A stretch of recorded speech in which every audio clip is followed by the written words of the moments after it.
నిన్న గుంటూరు జైలు దగ్గర జగన్ మాట్లాడిన మాటలు మాత్రం హాస్యాస్పదంగా ఉన్నాయి. అయితే పట్టాభి వాడినటువంటి యొక్క వ్యాఖ్యలు ఏదైతే ఉన్నాయో దాన్ని పూర్తిగా వక్రీకరిస్తూ మాట్లాడినటువంటి జగన్ మాటలు మాత్రం నిజంగా ఇది విజయమ్మకి చాలా అవమానకరం అని చెప్పుకోవాలి. మొత్తానికి జగన్ ఏం మాట్లాడాడు ఏంటి అనే దానిపై మనతో పాటు సీనియర్ జర్నలిస్ట్ దుర్గా కుమార్ గారు ఉన్నారు. వారిని అడిగి తెలుసుకుందాం. సార్ నమస్తే. నమస్కారం జగన్ గారు, మన వీక్షకులకు కూడా నమస్కారం. సార్ మనం చూసుకుంటే జగన్ గుంటూరు జైలు ఏమంటారు పరిసర ప్రాంతాల్లో పెట్టినటువంటి ఒక ప్రెస్ మీట్లో ఆయన మాట్లాడుతూ పట్టాభి వాడినటువంటి వ్యాఖ్యలకి మా కార్యకర్తలు కావచ్చు, మా అభ్యర్థులు కావచ్చు కొంత మనస్తాపానికి చెంది మా వాళ్ళు ఏదో అక్కడ నిరసన చేస్తుంటే నిరసన చేస్తున్న వాళ్ళపైన దాడి చేయడం జరిగింది. దాంతో రెచ్చిపోయి మా వాళ్ళు వచ్చారే తప్ప ఏం లేదని చెప్పి అంటున్నారు. మొత్తానికి వీటన్నిటికీ ఒకే ఒక పదం కారణం ఏంటి అంటే బోస్ డీకే అని చెప్పేసి అని.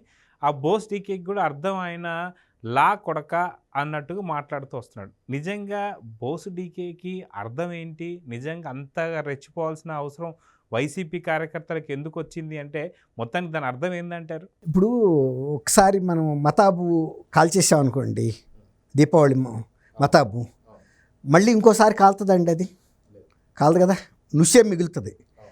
అట్లాగే దీని మీద లబ్ధి పొందటానికి జగన్మోహన్ రెడ్డి గారు ఒకసారి ప్రయత్నం చేసేసాడు. అది ప్రజల్లోకి విస్తృతంగా వెళ్ళింది, దాని మీద బ్రహ్మాండమైన చర్చ జరిగింది. ఇది పెద్ద విషయం కాదు. అంతకంటే వైఎస్ఆర్సీపీ వాళ్ళు తెలుగుదేశం వాళ్ళని కూడా చాలా పెద్ద పెద్ద మాటలతో తిట్టారు. స్వయంగా అసెంబ్లీలోనే చంద్రబాబు నాయుడు గారి కుటుంబ సభ్యులు, లేడీసు, పబ్లిక్ ప్రజా జీవితంలో లేని భువనేశ్వర్ గారి గురించి కూడా ఎంతో అసభ్యమైన పదజాలాలను కూడా వాడారు. అప్పుడు కూడా చర్చ జరిగినాయి. ఇది కూడా బోస్టికే అని పట్టాభి గారు వాడిన మాట వాస్తవం. అదేమి ఆయన వాడలేదని అంటానికి లేదు. ఇప్పుడు మాలాంటి విశ్లేషకులు కూడా మేము వాడలేదని చెప్పలేము, ఎందుకంటే ఆయన లైవ్లో మాట్లాడాడు. దాని మీద విస్తృతమైన చర్చ జరిగింది. ఆ రోజు కూడా ఈయన ఇదే అర్థం చెప్పి నన్ను తిట్టాడని వాపోయాడు. సరే, దానికి సంబంధించి చాలామంది గూగుల్లో వెతికారు, దీనికి సంబంధించి ఏముంది, అర్థం ఏముంది, నిజంగా ఇది ఏమన్నా భూత, అసలు ఇది తెలుగు మాట లేకపోతే ఏ భాష అని అడిగితే దానికి స్పష్టమైన ఇది రాలేదు. కానీ ఇప్పుడు ఒక గూగుల్లో మీనింగ్ ఏంటంటే లా భర్తని అంటారంట, అది అంతే తప్ప కొడుకుని అనరు. అట్లా విజయమ్మ గారి మీద ఇప్పుడు అట్లాంటి నింద వేసి దాని ద్వారా ఒక ప్రజల్లో సానుభూతి పొందటానికి ప్రయత్నిస్తున్నాడా అనిపిస్తుంది. ఇప్పుడు ఆయన అనేక ప్రయోగాలు చేస్తున్నాడండి ఈ ప్రభుత్వాన్ని కోల్చడానికి. రాజకీయ హత్యలు జరుగుతున్నాయి అన్నాడు, పెద్ద అవినీతి జరుగుతుంది అన్నాడు, చంద్రబాబు నాయుడు గారు వరద తీసుకొచ్చి విజయవాడను ముంచాడన్నాడు. ఇట్లా ఏది దొరికితే అది వాడి ఈ ప్రభుత్వాన్ని దించాలి అనే ఒక దీని మీదకి వచ్చాడు. ఇప్పుడు వైఎస్ఆర్సీపీ కార్యకర్తలు కూడా ఎవరు ఈ పార్టీ వైపు చూడలేదు. చాలామంది నాయకులే ఆయనకు అంతరంగికులు అనుకున్న వాళ్ళే పార్టీ మారిపోవటానికి చూస్తున్నారు. ఈ సందర్భంలో సెంటిమెంట్ లేపటానికి మళ్ళీ ఇప్పుడు పాత వర్రెడిని తీసుకొచ్చి నిన్న అక్కడ జైలు ప్రాంగణంలోనే ఇది వాడితే అది ఒక వైల్డ్ ఫైర్ లాగా, అంటే పెద్ద ప్రజల్లో కార్యకర్తల్లో రెచ్చిపోయి తెలుగుదేశం నాయకుల మీద మళ్ళీ గతంలో లాగా దాడులు చేస్తారు కార్యకర్తల మీద అని. ఆ తర్వాత పట్టాభి గారిని చాలా తీవ్రంగా పోలీస్ స్టేషన్లో పెట్టి హింసించడం, తర్వాత ఆ సందర్భంలోనే ఈయన కూడా చంద్రబాబు నాయుడు గారు కూడా నిరాహార దీక్షకు పూనుకోపోవటం ఇవన్నీ జరిగినాయి. దీని మీద చర్చ కూడా జరిగింది. కానీ ఎవరు కూడా అది అప్పుడు అంత సీరియస్గా తీసుకోవాలి. అంతకన్నా బూతులు తిట్టిన వాళ్ళని ఏం చేయలేదు. బోస్టికా అనే దానికి ఒక నిర్దిష్టమైన బూత్ పదం అర్థం కూడా ఎప్పుడు ఆంధ్రప్రదేశ్లో నాకు 65 years చాలామంది సినిమాల్లో కూడా వాడారు. అది ఆలీ అంటాడు, నీ పేరు ఏంట్రా అంటే బోస్ డీకే అంటాడు. అంటే అప్పుడు అంటాడు బోస్ డీకే అంటే బూత అని అడిగితే కాదు బోస్ డీకే అని చెబుతాడు. డీకే బోస్ అను ఏదో సినిమాలు నేను కూడా చూసా. అది కామన్గా వాడేవాళ్ళు బోస్ డికే అని. కానీ దానికి ఆ మీనింగు లా కొడక అనేది ఈయన క్రియేట్ చేశాడు, ఎవరు, జగన్మోహన్ రెడ్డి గారు. ఇప్పటికి అది గూగుల్లోకి వెళ్ళింది. ఇంతమంది చర్చించిన తర్వాత అసలు దీనికి ఏం మీనింగ్ ఉంది, ఎట్లా పెట్టాలి, ఇంతమంది పండితులు, వాళ్ళు సంస్కృత పండితులు, తెలుగు పండితులు, ఇంకా ఇతర భాషా పండితులు అందరూ కూర్చుని దానికి ఇప్పుడు ఒక స్టాండర్డైజేషన్ చేసి లా భర్తని పిలుస్తారు అని. అది ఇప్పుడు కావాలంటే మీరు గూగుల్లో కొట్టి చూసుకోండి, గూగుల్లో కూడా ఉంది. ఇందాక మీరు చెప్పినప్పుడు చూస్తేనే వేసే భర్త అని ఉంది అన్నట్టుంది, వయస్సు భర్త అని ఉంది. కానీ అదే పార్టీకి గతంలో మనం చూసుకుంటే అదే పార్టీకి సంబంధించినటువంటి ఒక రఘురామరాజు గారు ఆయన అది చెప్తా అండి. ఆయన రఘురామకృష్ణరాజు గారిది నేను చెప్తా. ఆయన అప్పుడు కూడా దీని మీద చాలామందిని ఒక 20-30 మందిని ముఖ్యులైన వాళ్ళని కొద్దిగా విజ్ఞానం ఉన్న వ్యక్తులను అడిగితే అదేం బూత్ పదం అయితే కాదని చెప్పారంట. అయినా ఆయన వదలకుండా ఇంకా కొంతమందిని కూడా అడిగాడంట. అడిగితే కొంతమంది వైఎస్ఆర్సీపీలో నాయకులను కూడా అడిగితే కూడా మిత్రుల్ని అదేం బూత్ పదం ఏం కాదని చెప్పారంట. అయితే ఇంకా కూడా ఆయన అక్కడికి సంతృప్తి చెందకుండా ఇంకా కొంతమందిని అడిగితే అది సంస్కృతంలో కనుక తీసుకుంటే సార్ మీరు బాగున్నారా అని ఒక మీనింగ్ చెప్పారని చెప్తున్నాడు కొంతమంది. దానిలో తప్పే ఉంది సార్ మీరు బాగున్నారా అంటే శోధించి తీశారు, సముద్ర గర్భంలోంచి తీసినట్టుగా. మరి అది కూడా ఎంతవరకు ఉందో తెలియదు మనకి, అది ఇంకా మనకు తెలీదు. ఆయన చెప్పింది ఏంటంటే ఆయన కూడా అంత గాలిగాను తప్పు దోవ పట్టించే చెప్తాడని నేను అనుకోను. ఎంతో కొంత బేస్ లేకుండా చెబితే మర్నాడే ఖండించేవాళ్ళు, వైఎస్ఆర్సీపీ వాళ్ళే ఖండించేవాళ్ళు. ఏది ఖండించేవాళ్ళు, ఎట్ట ఖండించేవాళ్ళు అంటే నువ్వు చూపించి ఎక్కడుందోను సార్ బాగున్నారా అని పలానా సాట్ ఆయన సోర్స్ కూడా చెప్పాడు. సంస్కృతంలో దీనికి ఈ మీనింగ్ ఉంది, నేను గూగుల్లో సెర్చ్ చేసి పట్టుకున్నానని కూడా చెప్పాడు. కానీ అప్పుడు ఎవరు కూడా ఖండించలా.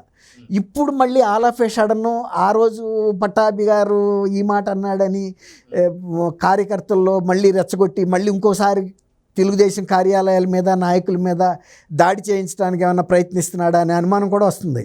కానీ ఒకసారి దాడి చేసి చేతులు కాల్చుకున్న కార్యకర్తలు ఎవరు ఇంకోసారి మళ్ళీ దాడి చేయడానికైతే వెళ్ళరు. ఇందాక నేను చెప్పాను, మతాబు ఒకసారి కాల్చినప్పుడు వెలుతురు వస్తుంది ఫస్ట్ టైం, మళ్ళీ అదే మతాబు అని మళ్ళీ మనం వెలిగిస్తే ఎంతసేపు వెలిగించినా వెలగదు. అట్లాగే ఇప్పుడు దాన్ని మళ్ళీ ఆ విజయమ్మ గారి పేరుతో జోడించి చెప్పటం వలన ఒక ఉద్రిక్తతను లేపి వైఎస్ఆర్సీపీ కార్యకర్తలని రెచ్చగొట్టి దాడులకి ప్రేరేపించడానికి వాడాడనే భావన కూడా పార్టీ కార్యకర్తల్లో కూడా వస్తుంది. అక్కడ కూడా ఏమి అంత స్పందన రాలే దాని మీద. ఎందుకంటే దాని మీద ఒకసారి చర్చ జరిగింది, ఆ తర్వాత అంతకన్నా తీవ్రమైన పదజాలంతో స్వయంగా శాసనసభలో ఎమ్మెల్యేలే ఆయన సమక్షంలోనే మాట్లాడినప్పుడు కూడా ఆయన ప్రోత్సహించాడు, బల్లలు కొట్టాడు. అవన్నీ రికార్డెడ్గా ఉన్నాయి, విజువల్గా వీడియో రికార్డ్స్ ఉన్నాయి. అలాంటి వ్యక్తి ఇవాళ వచ్చి మళ్ళీ బోస్డీకే గురించి పట్టాభి గారు వాడాడు ఇలాగని చెప్పటం, అయినా దాని మీనింగ్ను కూడా తప్పు చెబుతున్నాడు ఆయన. ఇప్పుడు మనకి ఏదన్నా అనుమానం వచ్చినా గూగులే కదండి ఉండంతలో చెప్పగలిగింది. గూగుల్లో ఇది ఉంది, భర్త అని ఉంది, అదే కాదో చెప్పాలి. కానీ మళ్ళీ విజయం గారి పేరు పెద్ద ఆమె పేరు తీసుకురావటం ఎందుకండి? ఇది వాస్తవం చెప్పాలి, ఇది మీనింగు. మరి అది అవునో కాదో మీరే నిర్ణయించండి. నేను అలాంటి వ్యక్తినా, పలానా ఆమెకి భర్తనా, నన్ను ఎందుకు అలాంటి అవమానకరమైన భాష వాడాడంటే అదొక రకం. అసలు విజయం గారిని తీసుకురావటం ఏంటి? అసలు విజయం గారే పాపం ఆమెకి చాలా అవస్థలో ఉంది ఒక రకంగా. ఇప్పుడు పిల్లల మధ్యలో ఇప్పుడు ఆమెకి 2 బిడ్డలండి, 2 వేరే ప్రతిపక్ష పార్టీలుగా ఉన్నారు, వాళ్ళ మధ్యలో ఆర్థిక వివాదాలు ఉన్నాయి. ఆమెకి కూడా ఆర్థికంగా న్యాయం జరగలేదు. రాజశేఖర రెడ్డి గారి మరణం తర్వాత ఆస్తులన్నీ ఈమెకి వెళ్ళిపోయి ఇతను జగన్మోహన్ రెడ్డికి వెళ్ళిపోయినాయి. పార్టీ నుంచి ఆమెని గౌరవ అధ్యక్ష పదవి నుంచి కూడా తొలగించారు. ఆయనే గౌరవం ఇవ్వాల. ఇంకా ఇప్పుడు ఆమెని తీసుకొచ్చి పలానా అర్థం అని చెప్పటం అది కరెక్ట్ అని నేను అనుకోవట్లేదు. తల్లిని బజార్కి ఎక్కించడం.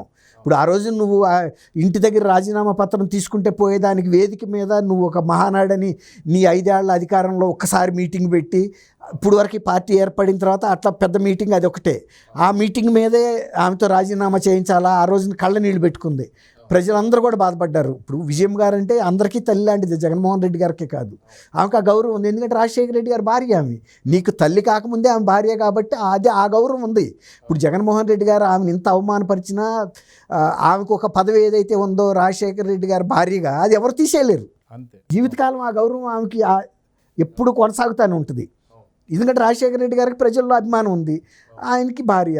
తర్వాత ఆమె ఎప్పుడు కూడా రాజశేఖర రెడ్డి గారు ఉన్నప్పుడు వేదికలు ఎక్కి ఉపన్యాసాలు ఇవ్వలేదు, ఆడంబరంగా జీవితం గడపలేదు. ఒక సగటు గృహిణి ఎలా ఉంటుందో ఆమె కూడా అలాగే బతికింది.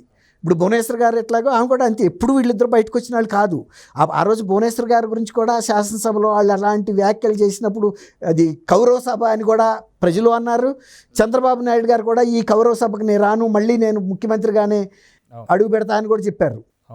అట్లా కొన్ని అలా వక్రీకరించి అసందర్భంగా మళ్ళీ ఆమెని మళ్ళీ బజార్కి ఇచ్చి తను పదవి పొందటం కోసం, తర్వాత వైఎస్ఆర్సీపీ కార్యకర్తలను రెచ్చగొట్టి మళ్ళీ వాళ్ళని కేసుల్లో ఇన్వాల్వ్ నువ్వు వెళ్ళిందే ఆ కేసులో ఇన్వాల్వ్ అయిన వ్యక్తిని పరామర్శిస్తానికి.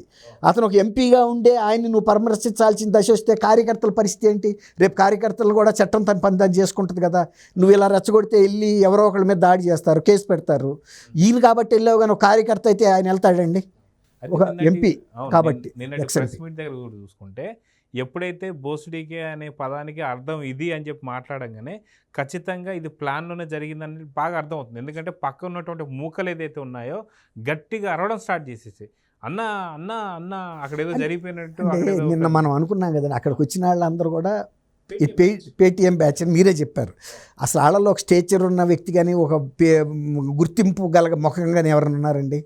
ఇవాళ మరి నువ్వు ఒక ముఖ్యమంత్రిగా పనిచేసి ఇంత హోదా కలిగిన వ్యక్తివి, నలుగురు వచ్చి నీ తరపున నిలబడే పరిస్థితి లేదంటే నువ్వు పోగేసుకొచ్చి అడ్డా మీద వాళ్ళని తీసుకొచ్చి అక్కడ పెట్టి సీఎం అనిపించుకుంటే అవుతారండి?